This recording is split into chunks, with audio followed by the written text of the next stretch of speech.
Bonjour tout le monde, Tatiara. Si vous avez regardé plusieurs de nos vidéos, vous m'avez déjà entendu dire un truc du genre « Ah bah ça explique tout. Il est pas de Paris. C'est pour ça qu'il est normal le mec. » Why don't we just go to Paris next time? Paris? Are you kidding me? Ou bien encore... Par exemple, on va dire « Je vis à Paris. » Même pour l'exemple, je peux pas le dire ça. Donc c'est pas un secret, je n'aime pas Paris. Mais alors je ne l'aime pas, mais pas du tout. Bon, j'ai pas envie de passer pour un gros râleur, donc je vous le dis tout de suite, il n'y a que 3 villes que je n'aime pas dans le monde entier. La première c'est Paris, et on va voir pourquoi très bientôt. La deuxième c'est Manchester, mais c'est pas la faute de Manchester. On a juste eu une mauvaise relation, elle et moi. Et la dernière, comme elle est en Chine, je peux pas vraiment vous dire c'est laquelle. Par contre, si vous voulez deviner quelle ville je n'aime pas en Chine, laissez-nous votre réponse dans les Tanmu ou en commentaire, ça va être assez intéressant à voir. Toutes les autres villes où j'ai vécu ou voyagé, je les ai adorées. Beaucoup d'entre vous m'ont demandé pourquoi je n'aime pas Paris. C'est vrai quoi, Paris c'est une ville qui envoie du lourd dans le monde. Tout le monde la voit comme une ville culturelle, chic, romantique. Alors pourquoi je ne l'aime pas ?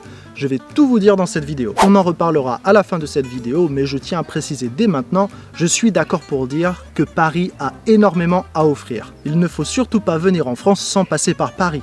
Mais en tant que Français, elle m'énerve cette ville. Elle m'énerve.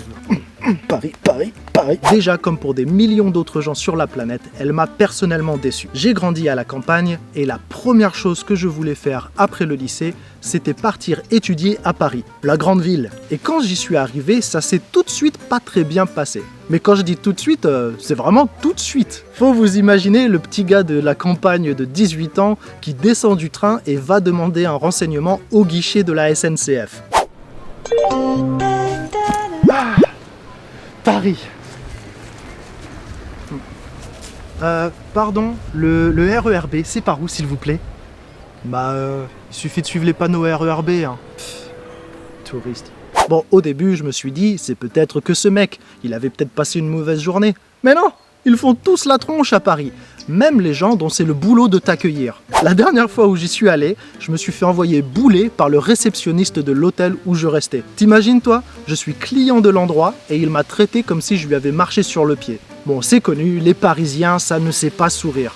En même temps, si je vivais là-bas, moi aussi je ferais la tronche. J'imagine que c'est pour se donner un air intelligent. Parce qu'en France, quand on râle, ça nous donne l'air intelligent. Mais eux, ils ont porté la technique à un niveau... c'est les Yao Ming de la raillerie, les mecs. Si ce n'était que les gens encore, ça passerait. Mais non, même la ville, elle est moche. Comme si, elle aussi, elle faisait la tronche. Bon d'accord, pas toute la ville, il y a des coins sympas comme... Bah je sais pas, mais il y en a sûrement. Bon, en fait, c'est pas qu'elle est moche parce qu'il y a une architecture magnifique, des parcs superbes. Mais qu'est-ce que c'est crade! C'est sale, ça schlingue et c'est resale. Je ne sais pas ce qu'il se passe là-bas, mais ça donne l'impression qu'ils font une compétition sans fin de saut de crotte de chien. Parce qu'entre les pigeons, les crachats et les chewing-gums, on passe sa journée à cloche-pied à Paris. Fais attention, fais attention, fais attention. J'ai marché sur quoi là? On pourrait penser que la solution, ce sont les transports en commun. Mais non! Grosse erreur! C'est la déprime le métro parisien. C'est un bon pur concentré de soupe à la grimace, de mecs qui écoutent de la musique bien trop forte et d'autres mecs qui sont à moitié ivres. Donc voilà, la ville n'est pas super propre et les gens ne sont pas tous très agréables. Mais tout ça, ce n'est que mon avis. Et si ça s'arrêtait là, je ne me moquerais pas autant de Paris dans mes vidéos. Mais le truc qui me gêne le plus avec Paris, c'est les dégâts que la ville fait pour le reste de la France. Parce que le truc assez dommage, c'est que la plupart des gens qui viennent visiter la France commencent par Paris. Et la première impression est toujours la plus importante. Et cette première impression, quand c'est Paris, bah souvent c'est pas terrible. Comme je l'ai dit, Paris a une belle image dans le monde entier. Et certaines personnes passent leur vie à vouloir la visiter. Mais quand ils arrivent, c'est la cata. Ils sont très déçus. Et certains sont tellement déçus qu'ils en deviennent un peu fous. Les Japonais ont même inventé un terme pour cela, le Paris Shokogun. Je plaisante pas, vous pouvez le chercher vous-même. Les Parisiens ne sont pas accueillants et n'ont juste pas le temps de vous aider. J'ai vu une fois un couple de Coréens qui galéraient à l'entrée du métro. Alors moi, en bon gars de la campagne, je vais les aider. Le métro de Paris, il est pas facile, hein. Ils m'ont dit que ça faisait 30 minutes qu'ils demandaient en anglais à des gens de les aider et que personne s'était arrêté pour eux. Et après, ils visitent la France avec cette impression désagréable au cœur. et c'est pas facile de s'en débarrasser. Il suffit qu'ils rencontrent encore un mec pas très accueillant au cours de leur voyage, et ça y est, la réputation de la France est toute faite. Donc si j'ai un conseil à vous donner, c'est de terminer votre voyage en France par Paris. La ville a une histoire culturelle incroyable, des sites culturels un peu partout, et d'autres sites très intéressants. Mais gardez tout ça pour la fin du voyage, vous aurez un bien meilleur séjour. En plus, comme ça, vous avez encore votre argent. Non, parce qu'à Paris, vous avez une sacrée chance de vous faire avoir par les pickpockets. Alors si à tout ça, on rajoute en plus la forte chance de venir à Paris lors d'une grève des transports en commun, ça fait beaucoup de chances d'avoir un voyage un peu moyen-moyen. Cela étant dit, encore une fois, il ne faut pas venir en France sans visiter la capitale. Donc voici quelques conseils pour apprécier votre passage par Paris. Numéro 1, je l'ai déjà dit, terminez votre voyage par Paris. Numéro 2, baladez-vous à pied ou à vélo autant que possible.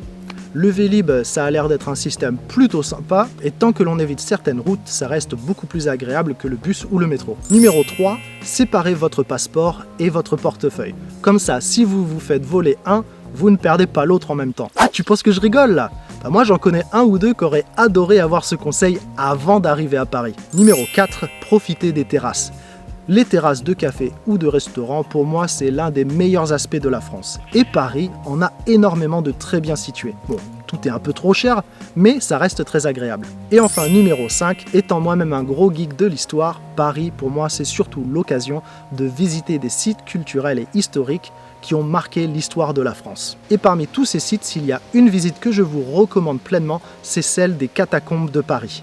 Voilà, vous savez tout ou presque sur le pourquoi je n'aime pas Paris. Bon, en fait, vous savez pas tout, mais le reste est plus personnel. Comme la fois où je me suis fait menacer par un mec avec un couteau à Châtelet, les visites d'appartements dignes de films d'horreur et le décès suspect de ma voisine. Mais on va s'arrêter là, je pense. Merci d'avoir regardé cette vidéo et surtout n'hésitez pas à me dire ce que vous avez pensé de Paris. On fera bientôt une vidéo sur nos endroits préférés en France pour une visite touristique. Ce sera un tout petit peu plus positif quand même. N'oubliez pas de partager, liker la vidéo, ça nous fait toujours plaisir.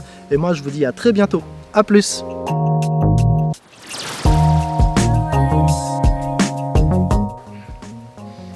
Curious this one, huh? Yeah, keeps coming. Oh,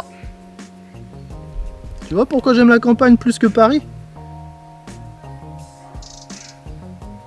Ça va, bonhomme?